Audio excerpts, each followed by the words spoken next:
very earliest roots go back to 1860, but that was a very tiny library that was formed by the Board of Education, and it was only for the use of students and their parents.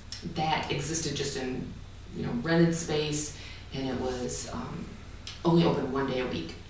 Then that kind of grew over the next few years, and then in 1872, October 12th, 1872, that would be what we consider the beginning of the public library, because that's when it became public to everyone. Over the years, they grew, and they were an important part of the community. In fact, so much so, for the first few years, they existed in just different little places, just little rooms rented out of other buildings. And then they grew to the point where they needed bigger space, clearly. And they were, at that time, using Corporation Hall, space in Corporation Hall, which was the City Hall, and also the police station.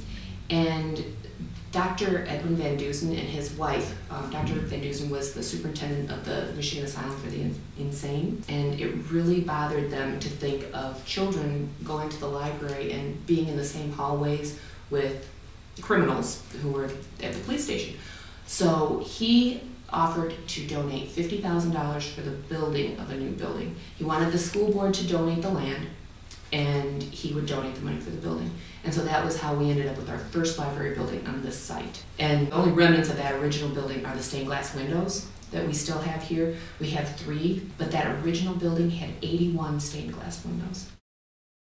This was a pretty prime location, right in the middle of town. That I'm sure that was what their intent was to be right where they could be accessible to everyone.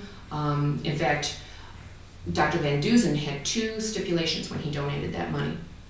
One was, being a medical doctor, he wanted the library to provide a space and provide the books for a medical library. He felt at that time that it was a much easier thing for the public library to be able to afford than for individual doctors. But the other thing that he was very adamant about was that this be a space that everyone could enjoy, everyone in the community. And so he wanted it to be open on Sundays. He wanted the reading rooms to be open on Sundays so that the people who worked 6 days a week would still be able to come here. So it was always, and being right in the center of town, that was an important thing. But over the years, they wanted to branch out and reach other people. And so really as early as as 1910, they did a library, they started doing the branches. So between 1910 and 1915, they opened 3 branches, on the north side, the east side, and the south side. Oh, and I also should say, as far as reaching people, in the 50s, they also did the bookmobile. They felt like there were still people that weren't being reached, that it wasn't easy for them to get into one of the branches or the downtown library, and so they started the bookmobile. But we don't have that any longer. The last bookmobile was shut down in 2009, but it certainly served its purpose in being able to reach all of the community.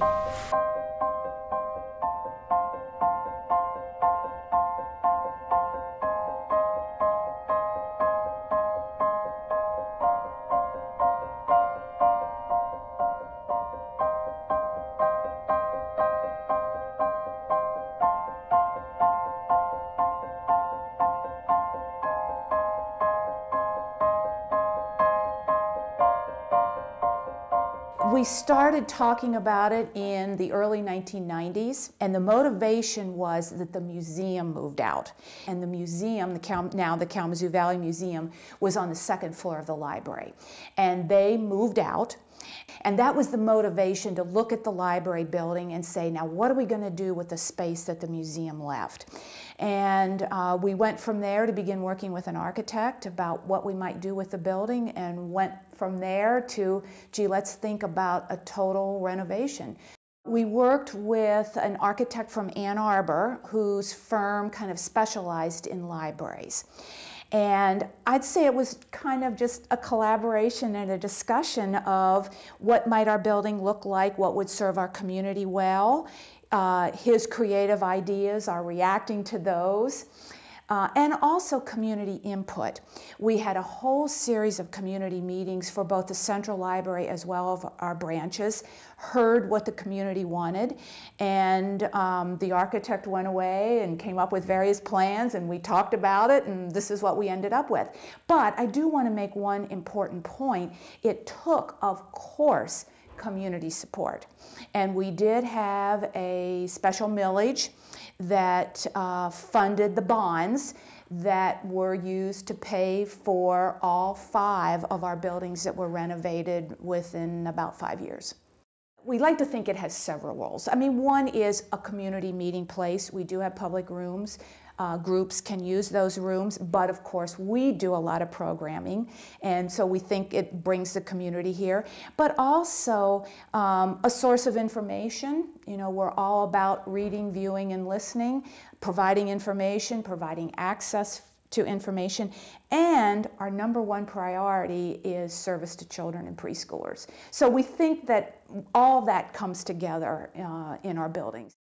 There is a fair amount of art here, particularly in the second floor rotunda, and the large kind of blue light glass item that's in the very middle is called the Electroleer, and it was called that by the architect. And he was very much focused on art that was unique and also that had a holographic feature to it.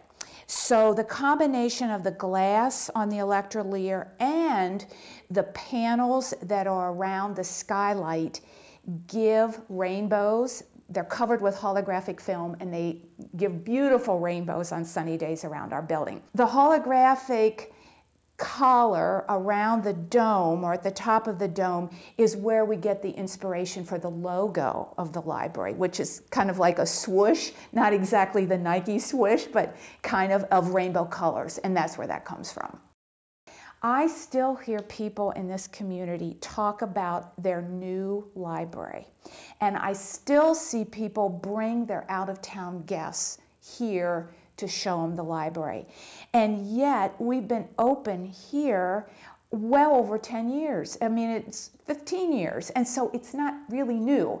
But my point is that I think people take pride in the building. They still think of it as new and theirs, and they want to show it off, and I think the public art has a lot to do with that. The art that's part of the building, that's built into the building, like in the rotunda, like the stained glass windows, I'd say it's where it was seen to fit well by the architect. Although I would add to that, he certainly saw the second floor rotunda as the centerpiece of the library, certainly using the stained glass windows from the original building leading into local history made sense.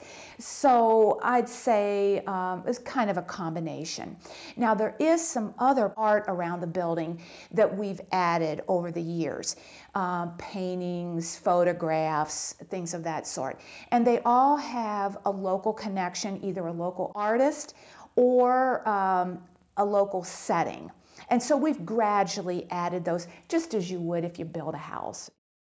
When we determine our priorities for the year, or actually for more than a year, for a 3 to 5 year period, our #1 priority is service to children. However, we certainly try to provide services and materials that fit our general community. Maybe it's easier for me to say what we're not doing. Obviously, we're in a community with a major university. We're not trying to be a research library. We don't have a lot of scholarly materials. We don't have textbooks. So we're more of a popular library. We've worked hard to keep our building looking good, and I compliment our facilities management staff for that. We don't want our buildings to look shabby, so I think that's part of it. I think another part of it, or another factor, is the taxpayers, the people paid for this building. So it's not as if it was a business and, oh, they built a cool building. I mean, to be honest, like maybe the Radisson. I mean, I think the Radisson is a really cool building, but I don't feel great ownership of the Radisson. While here, I think people feel ownership because they support it. It's their building.